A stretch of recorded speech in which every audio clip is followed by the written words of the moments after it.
Capítulo 5? Uau, demoramos aqui. O capítulo 5 é o que eu pensei que teria mais problema por ter escrito. Eu pensei que as pessoas viriam em cima de mim por causa disso. Por enquanto não vieram, mas ainda podem vir. E o capítulo é: não permita que seus filhos façam algo que te leve a não gostar deles.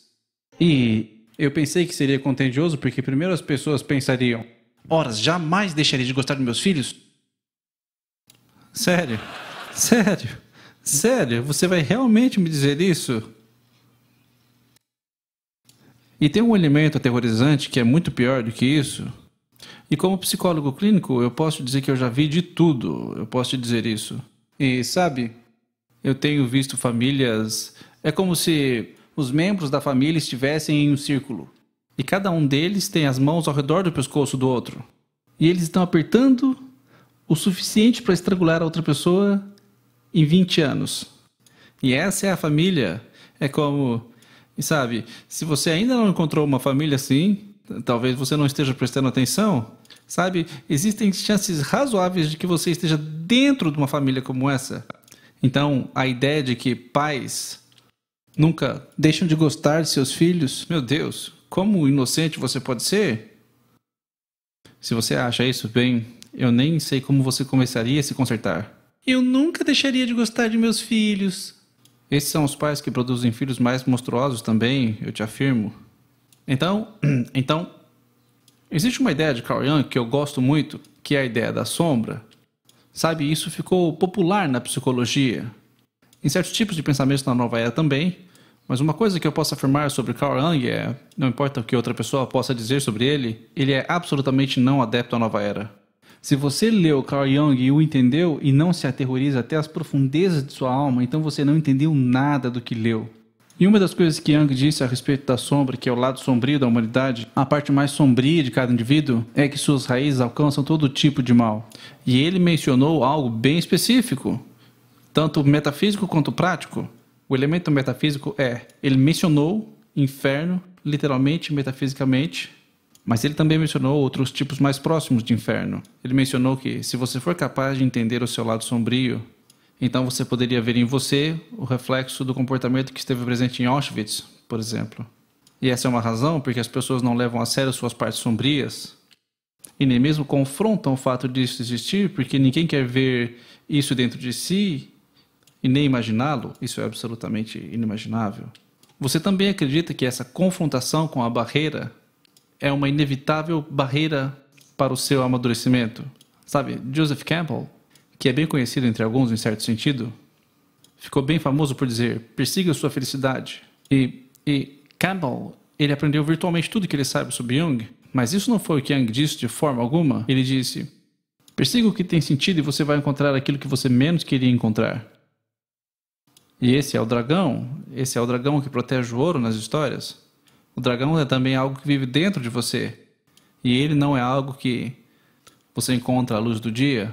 Existem histórias muito antigas, histórias egípcias, sobre o deus Horus, que é o salvador dos egípcios em certo sentido. E quando ele encontrou o demônio, ele, mesmo sendo Deus, perdeu um olho numa batalha.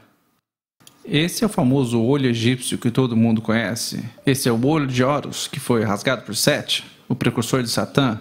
Então, eu diria que isso não é brincadeira. Bom, de volta para as crianças, eu já meio que sabia isso. Quando eu tive meus filhos, eu também experimentei isso de uma certa maneira e compreendi o que é ser uma má pessoa, uma terrível pessoa. E uma das coisas que eu sabia é que isso se manifesta nas famílias o tempo todo. Pais tirânicos, mães superprotetoras, mais raramente mães tirânicas superprotetoras e também pais tirânicos superprotetores. E também o terrível, patológico drama familiar que Freud falou no início do século, e eu tenho visto isso em muitas e muitas famílias. Muito triste, brutal, terrível. E eu vi pais punirem seus filhos. Você pode pegar uma página de Nietzsche se você quiser aprender a punir suas crianças, ou qualquer uma outra pessoa se você quiser puni-la, incluindo a si mesmo. Toda punição para alguém que fez algo errado traz, na verdade, um certo alívio para ela. Esse é o tema do romance Crime e Castigo de Dostoiévski.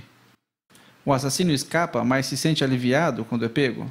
Se você realmente quer punir alguém, espere que ela faça algo bom, e então você a pune. Porque isso vai ensiná-lo. Isso maximiza sua dor e diminui as chances dela repetir algo bom novamente. E eu digo algo, se vocês querem ter um bom relacionamento com alguém, isso é algo que você não faz. Abra seus olhos. E se eles fizerem algo que você gostaria que eles fizessem de novo, então você diz o quanto você aprecia o fato de que aquilo aconteceu. E você espera que isso se repita. Veja. Olha, existe uma coisa que você pode tirar da palestra de hoje. E que é algo muito útil a saber. Observe, e quando vir que alguém fez algo que deve ser repetido, diga, eu vi que você fez tal coisa. E vi que demandou certo esforço. Veja o que significa e veja como observei isso.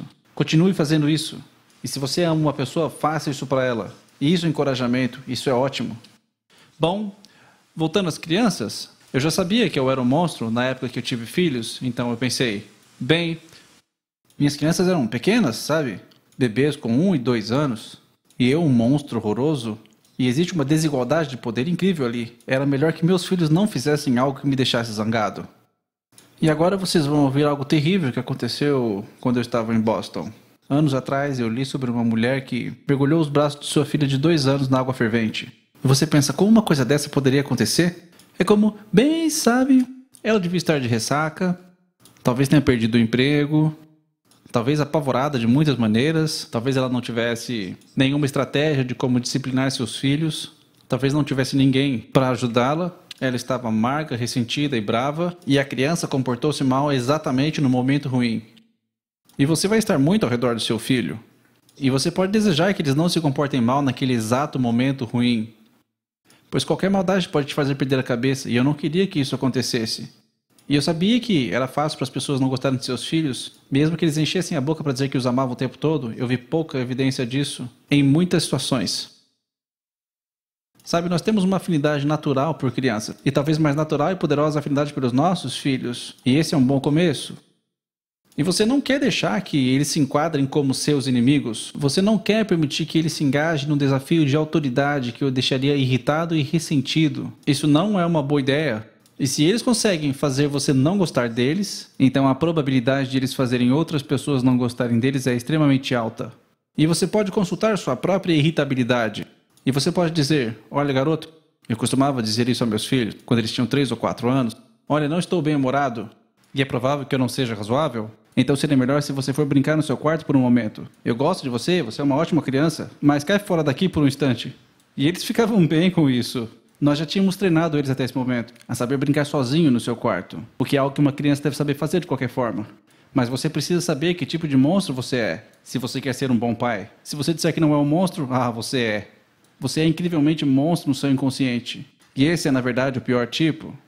E outra coisa a respeito desse capítulo é que existe uma ideia de que, e acredito que é uma ideia bastante sustentada pela vasta literatura, é que o trabalho fundamental de pais de crianças de 0 a 4 anos é fazer esta criança extremamente benquista socialmente. E então você será um pai bem-sucedido se, quando seu filho tiver 4 anos, todas as outras crianças vão querer brincar com ele ou ela. Isso serve como um indício para saber se você está sendo um pai bem-sucedido ou não. É isso. Algumas crianças têm mais dificuldade de socializar e de brincar com outras crianças. Então eu não estou dizendo que todo pai que tem uma criança que não é popular aos 4 anos, que ele seja responsável por isso. Não estou dizendo isso. Estou dizendo ao contrário. É que você pode se assegurar de estar tendo sucesso. Se ele é não popular necessariamente, mas se os outros gostam de brincar com ele. Então você pensa, o que você fez para o seu filho? Bom, você abriu o mundo todo de crianças para ele. Então, porque eles sabem brincar, que é um conhecimento super profundo, e que começa a ser aprendido provavelmente na amamentação, e certamente no curso de interações de brincadeira aos 2 anos de idade. É um conhecimento profundamente internalizado. Eles sabem brincar exatamente como um bom cão treinado sabe brincar. Se você tem um cachorro e você faz assim, e o cachorro responde assim, e você pensa, esse cachorro, se eu fizer assim, ele não vai me morder? Ele sabe como brincar? E uma criança que está acordada e alerta age exatamente dessa maneira. É uma criança bem socializada. E se você conhece algo sobre crianças, se você interage com uma criança de 4 anos, você faz uma mímica, ela sorri para você e começa a brincar imediatamente. E é isso que você quer para os seus filhos. E onde quer que eles vão, outras crianças vão gostar deles. E vão os incluir em suas brincadeiras. E nas brincadeiras é que as crianças se desenvolvem. Então, se outras crianças os incluem nas brincadeiras, então as crianças desenvolvem. E as crianças que têm dificuldade de fazer amizade até os 4 anos, a literatura nesse ponto é bem clara. Se a sua criança está isolada aos 4 anos, a probabilidade de que algo possa ser feito sobre isso é quase zero. Não importa o que você faça. Eu não gosto de ser tão duro com relação a isso, mas eu conheço a literatura e é isso que ela diz. E tem mais uma outra coisa. Se você não permitir que seus filhos se comportem de maneira ruim, então adultos gostarão deles. Porque adultos, na verdade, gostam de crianças. Uma das coisas que eu gosto de ter filhos pequenos, eu morei numa área pobre de Montreal e tinha uns caras barra pesada lá. A gente costumava passear com a nossa filha no carrinho. E aí esses caras barra pesada, só Deus sabe o que esses caras são capazes de fazer. Eles me viam passando com a minha filha, eles começavam a sorrir, fazer caretas e fazer gugu dadá. Sabe, eles... Eu digo, uma das grandes coisas sobre ter filhos pequenos é que eles despertam o melhor das outras pessoas. Você vê isso em toda parte na humanidade. Mesmo nas partes mais sombrias da humanidade. Você vê todo um lado deles que você não veria normalmente e isso é adorável. E o lance é que se você é bom para os seus filhos no bom sentido, você pode ajudá-los a manter essa extrema atratividade que eles têm na infância. E a responder apropriadamente a adultos como um bichinho de estimação que abana o rabo ao invés de rosnar e ir no seu calcanhar. E onde quer que eles vão, adultos vão recebê-los, ensiná-los, tratá-los bem e sorrir para eles genuinamente, ao invés de, oh meu Deus, nós vamos receber aquela família com aquele pirralho de novo. Sabe, isso é uma coisa terrível, terrível de se fazer com uma criança. Porque em todo lugar que eles forem, toda boa vontade vai ser falsa. E não há nada mais terrível do que colocá-los num mundo onde toda a boa vontade dirigida a eles é falsa. Isso é uma coisa terrível. De qualquer maneira, esse foi o capítulo 5.